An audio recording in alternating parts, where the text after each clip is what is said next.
사도신경으로 신앙 고백하십니다. 나는 전능하신 아버지 하나님 전지의 창조주를 믿습니다. 나는 그 유일하신 아들 우리 주 예수 그리스도를 믿습니다. 그는 성령으로 잉태되어 동정노 마리아에게서 나시고 본디오 빌라도에게 고난을 받아 십자가에 못 박혀 죽으시고 장사된 지 사흘 만에 죽은 자 가운데서 다시 살아나셨으며 하늘에 오르시어 전능하신 아버지 하나님 우편에 앉아 계시다가 거기로부터 살아있는 자와 죽은 자를 심판하러 오십니다. 나는 성령을 믿으며 거룩한 공교회와 성도의 교제와 죄를 용서받는 것과 몸의 부활과 영생을 믿습니다. 아멘.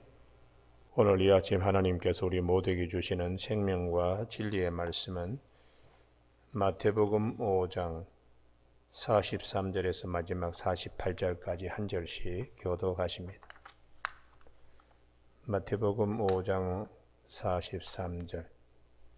또 네 이웃을 사랑하고 네 원수를 미워하라 하였다는 것을 너희가 들었으나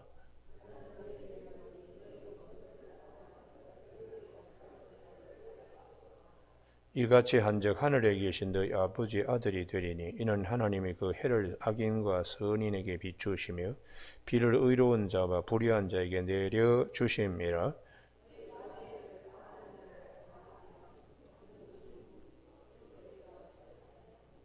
또 너희가 너희 형제에게만 무난하면 남보다 더할 것이 무엇이냐. 이방인들도 이같이 아니하느냐.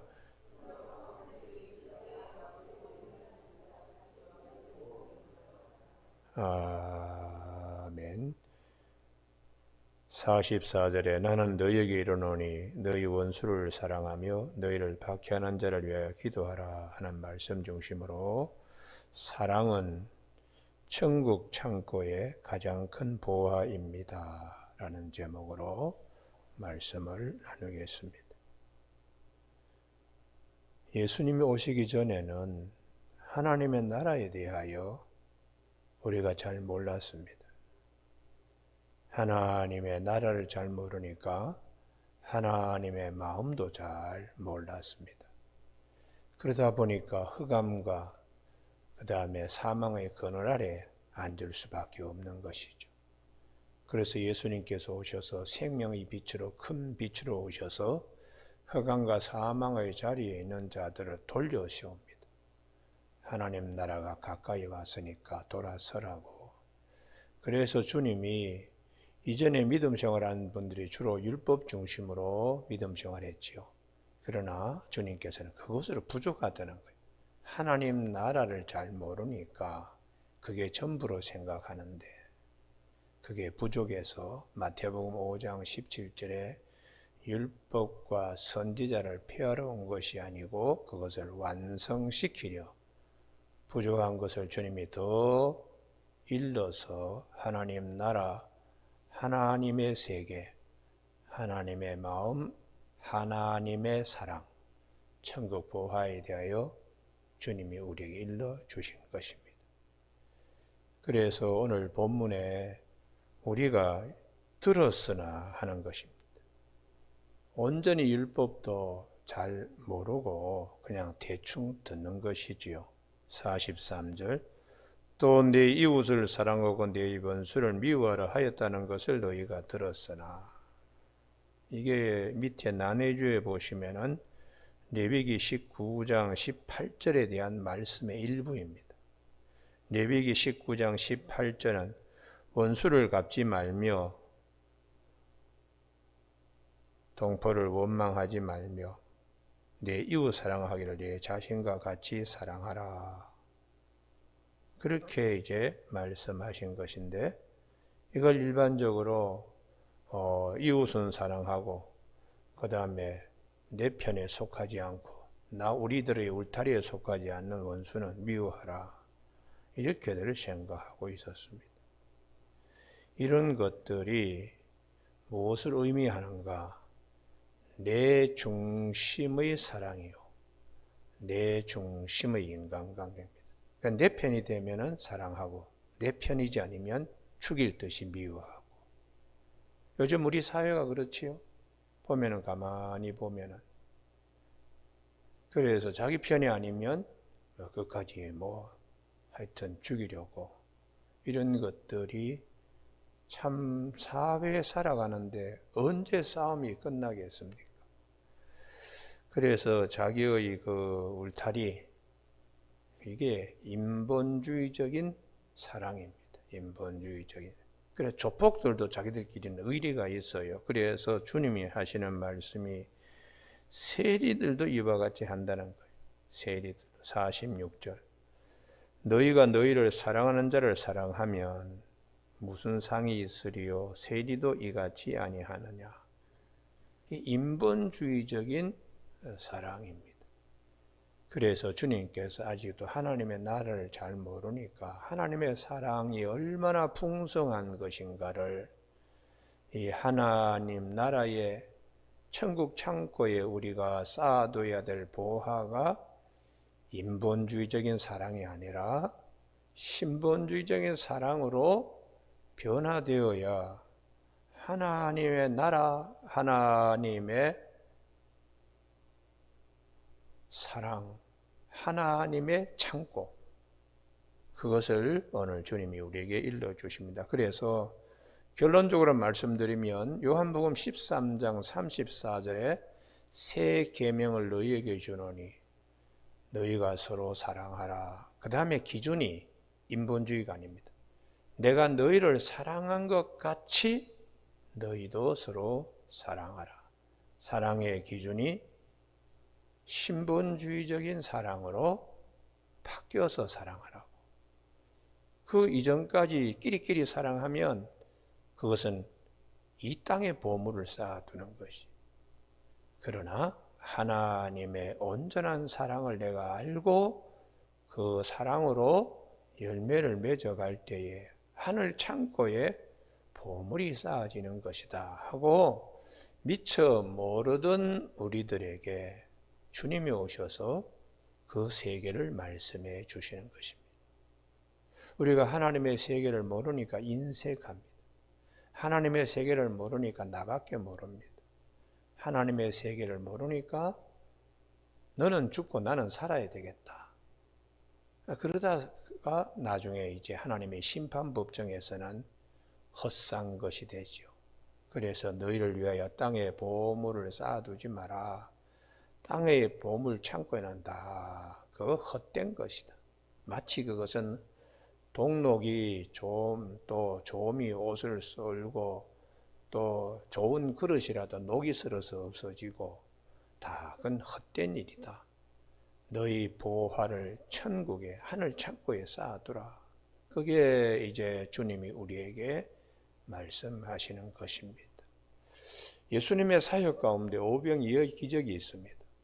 제자들이 하나님의 넉넉함을 몰랐습니다. 그래서 예수님께서 두뇌 회전이 빠른 빌립에게 그를 시험하려고 먹을 것을 주라 했더니 빌립이 얼마나 머리 두뇌 속도가 빠른지 이 200데나리온의 돈으로도 부족하다고 이제 그렇게 얘기를 하는 것이지요. 여러분, 우리에게 있어서 빠른 두뇌 회전도 천국의 하나님의 보물 창고의 넉넉함을 모르는 겁니다. 그래서 안드레가 나가서 어린아이의 품에서 보리떡 5개, 물고기 2마리를 가지고 가서 있는 그대로 이게 이 많은 사람에게 얼마나 도움이 되겠느냐. 하나님 나라의 풍성한 것을 모르니까. 그래서 예수님께서 그것을 받아서 감사기도 하신 후에 떡을 떼어서 제자들에게 주고 5,000명 먹고 남은 것을 거두니 12강줄에 남았다. 우리가 생각하는 세계와 하나님의 세계가 얼마나 다른가? 하나님의 세계는 얼마나 풍성하며 하나님의 세계는 얼마나 넉넉하며 하나님의 세계는 차별이 없다는 거지. 남자에게만 주고 여자에게는 주지 않고 어른에게만 주고 어린아이에게는 주지 않는 것이야. 모여있는 모든 사람에게 배부르게 먹고 남게 하신 것이. 그래서 오늘 주님께서 우리가 사는 데에 이웃을 사랑하고 원수를 미워하면서 사는 삶의 스타일을 생명의 빛 대신 예수께 돌아서는 회개하라 천국에 가까워왔느니라. 사랑에 대하여 말씀하시고 성경은 줄곧 온전한 사랑, 하나님의 온전한 사랑을 알아야 하나님의 세계의 넉넉함과 풍성함과 온전함을 우리가 알 수 있기 때문에 사도 요한은 요한일서 4장 8절에서 하나님은 사랑이시다. 그리고 19절에서는 그가 우리를 먼저 사랑했다. 우리가 그를 먼저 사랑한 것이 아니고 그분이 우리를 먼저 사랑했다. 사도 요한은 먼저라는 개념을 굉장히 중요하게 해요. 말씀이 먼저 계셨다. 그리고 육신이 되셨다. 그런데 이제 이 먼저라는 것을 사도 바울은 이렇게 풀어냅니다. 로마서 5장 8절에서 우리가 아직 죄인 되었을 때에 그리스도께서 우리를 위하여 죽으심으로 아버지께서 우리에 대한 자기의 사랑을 확증하셨다고.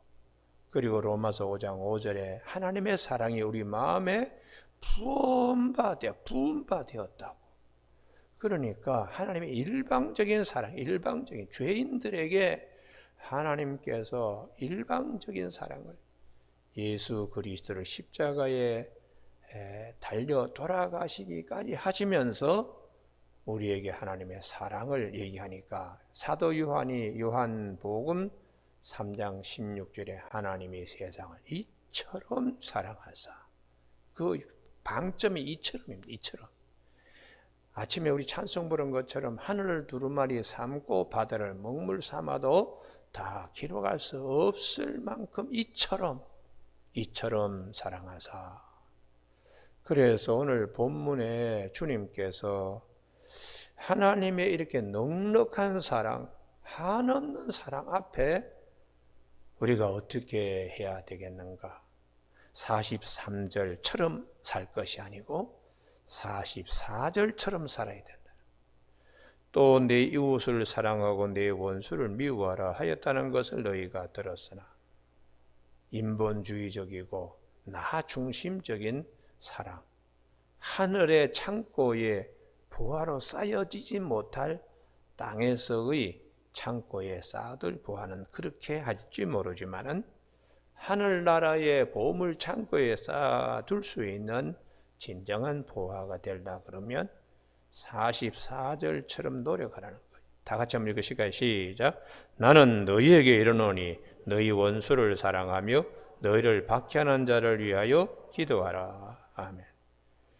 원수를 사랑하라는 것이 이게 참 쉽지 않습니다. 내가 변해야 사랑할 수 있습니다. 그래서 우리는 주의 말씀으로 살아야 온전한 하나님의 자녀입니다. 말씀대로 살지 못하니까 항상 거리져 있는 것이죠. 이렇게 살면 안 되는데 항상 아쉬움이 있습니다. 마셔도 메마름이 있고 추우신 것 같은데요.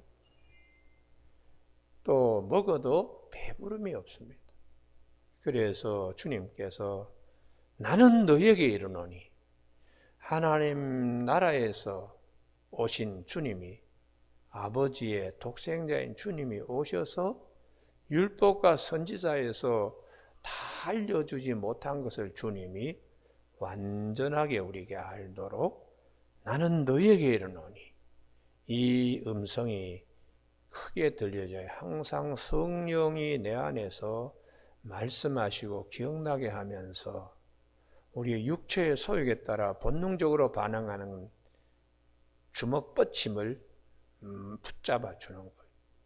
그래서 주의 말씀이 신호등 되어서 가라 그러면 가고 서라 그러면 서도록 말씀을 주야로 즐거워하고 묵상하면서 시냇가에 심은 나무가 되게 주님이 하시는 것입니다.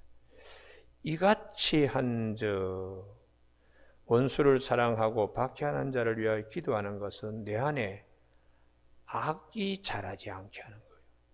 미움을 미움으로 악을 악으로 갚는 그런 마음의 역사가 아예 근본적으로 차단되고 그를 위해서 기도하는 것은 그를 위할 뿐만 아니라 나를 위한 것입니다. 나를 성화시키고 순화시키고 마음의 육체의 속에 용암처럼 그렇게 끓던 마음이 푸른 초장처럼 바뀌도록 하는 마음 깊은 곳에 참 마음이 회복이 되도록 주님이 그렇게 이렇게 하면 이제 상대방도 변화되는 거죠. 상대방. 그때서 사도 바울이 로마서 12장에서 원수를 갚지 마라. 원수 갚는 것이 내게 있다라는 구약의 말씀을 인용하면서 우리는 악을 악으로 갚지 말고 악을 선으로 이길 수 있도록 해야 합니다. 그것이 너희 몸을 하나님이 기뻐하시는 산 제사로 제물로 드려라. 이런 너희가 될 영적 예배라는 로마서 12장의 제일 마지막 말씀이에요. 그래서 우리가 성경 전체의 흐름은 그렇습니다. 사랑에 대하여 많이 말씀하는데 그 사랑은 나 중심의 사랑이 아니다.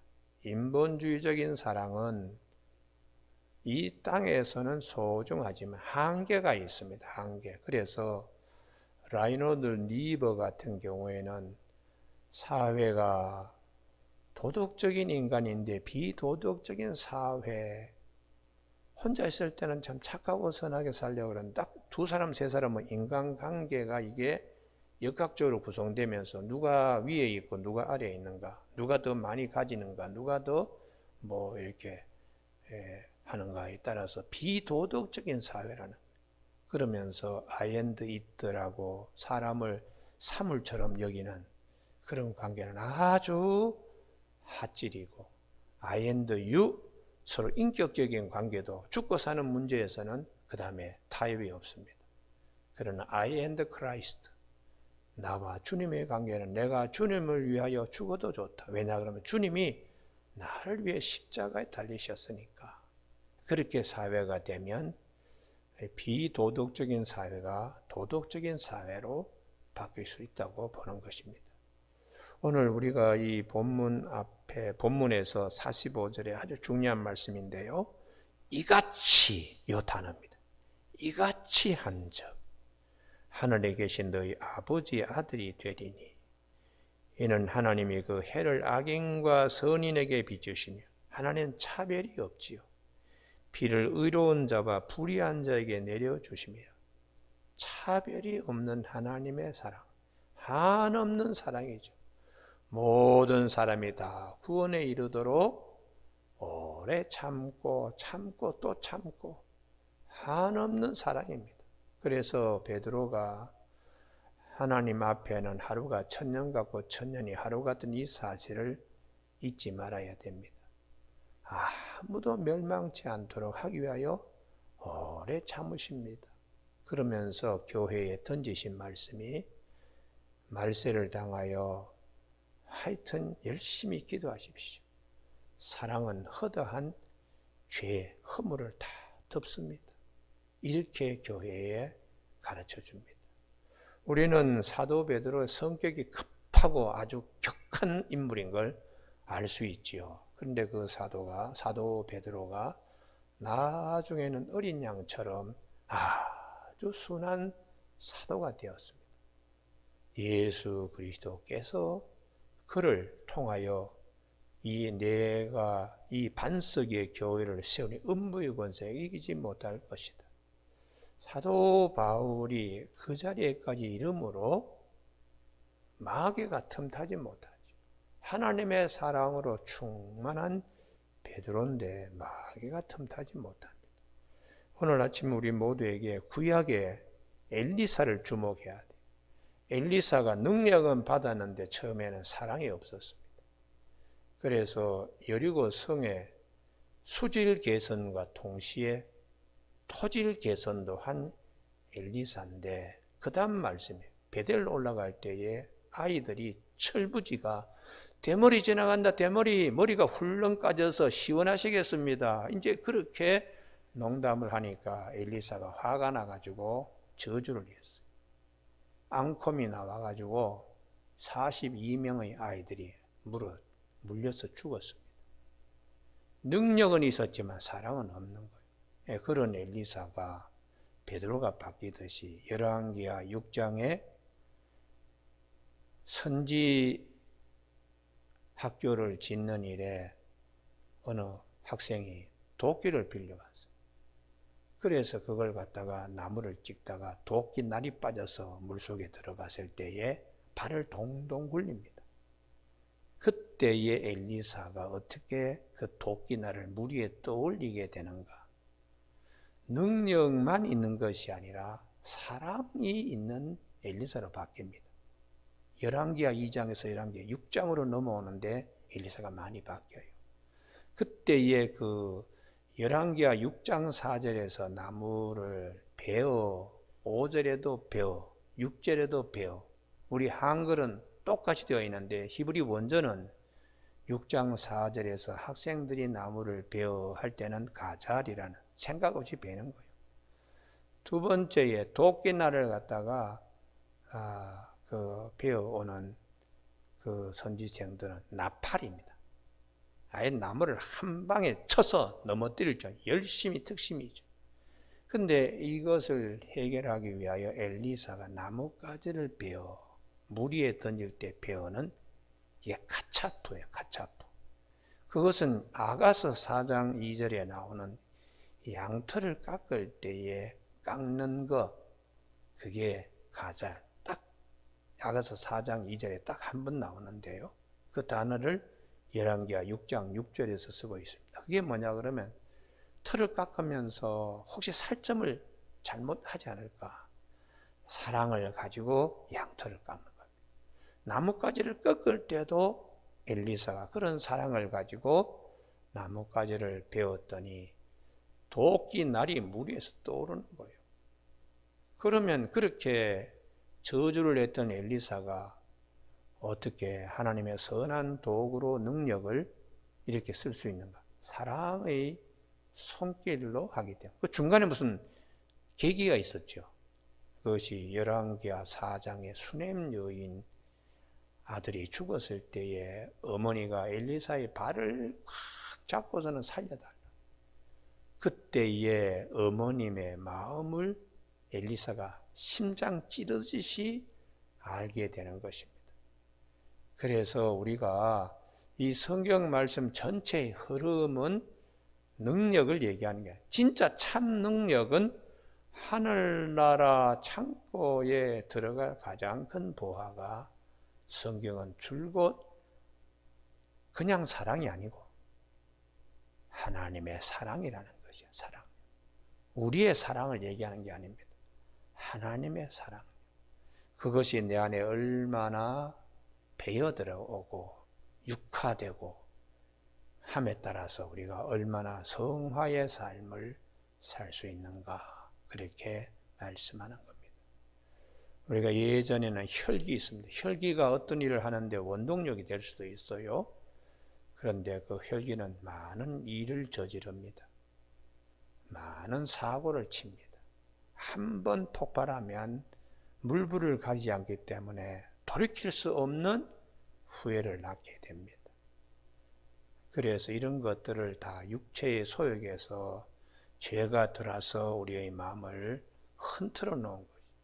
좋은 에너지로 쓸 수 있도록 주님이 오셔서 나는 너희들에게 이렇게 말한다. 하나님의 풍성한 세계에 대하여 주님이 사랑을 가지고 우리에게 일러주고 있습니다.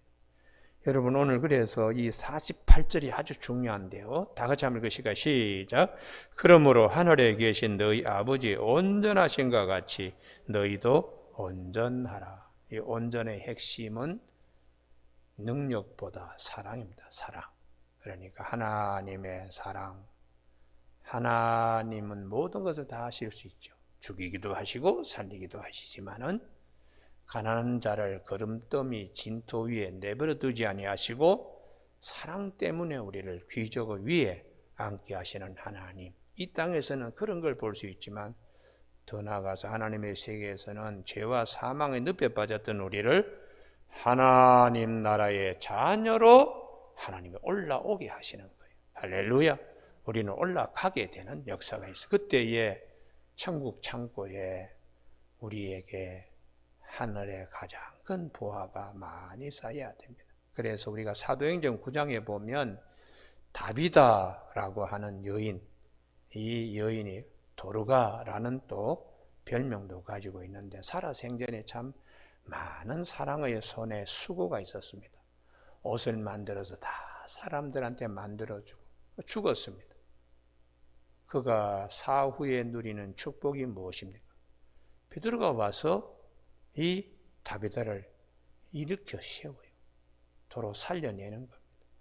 하나님의 세계가 그와 같다는, 우리가 이 땅에서 많이 수고하고 사랑의 손으로 많이 베풀고 사랑하는 마음으로 많이 하면 사후에 하나님이 어떻게 해주시는가를 말씀해 주고 있습니다.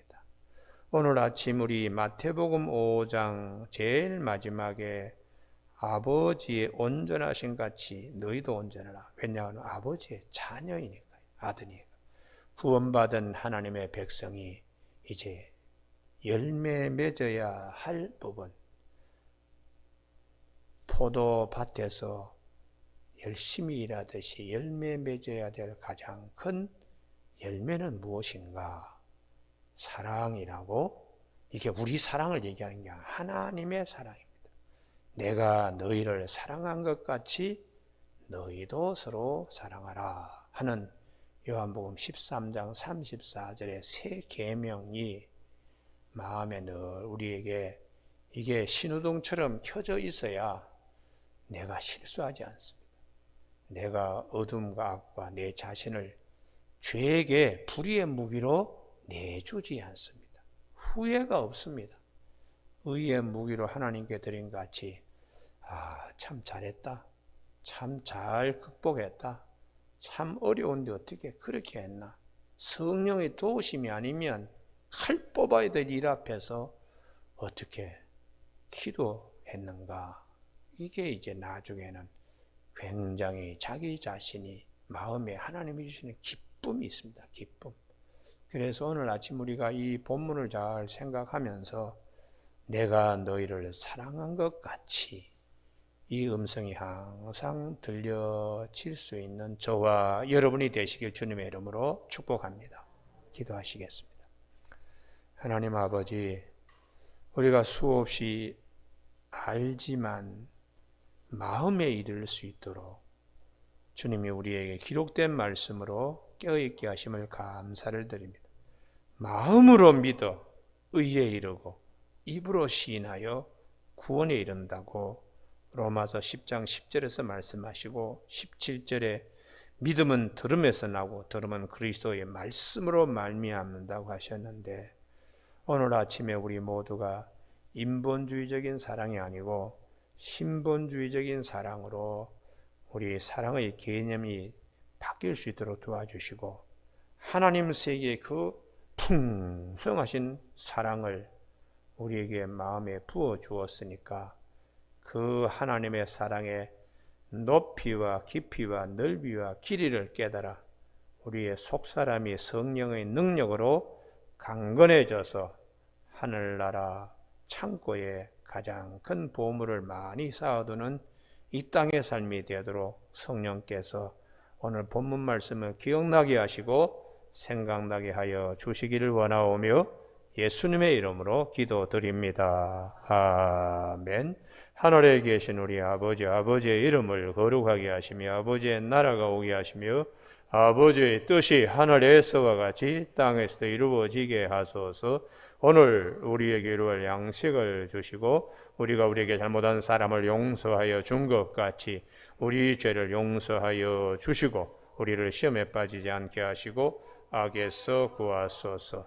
나라와 권능과 영광의 영원히 아버지의 것입니다. 아멘.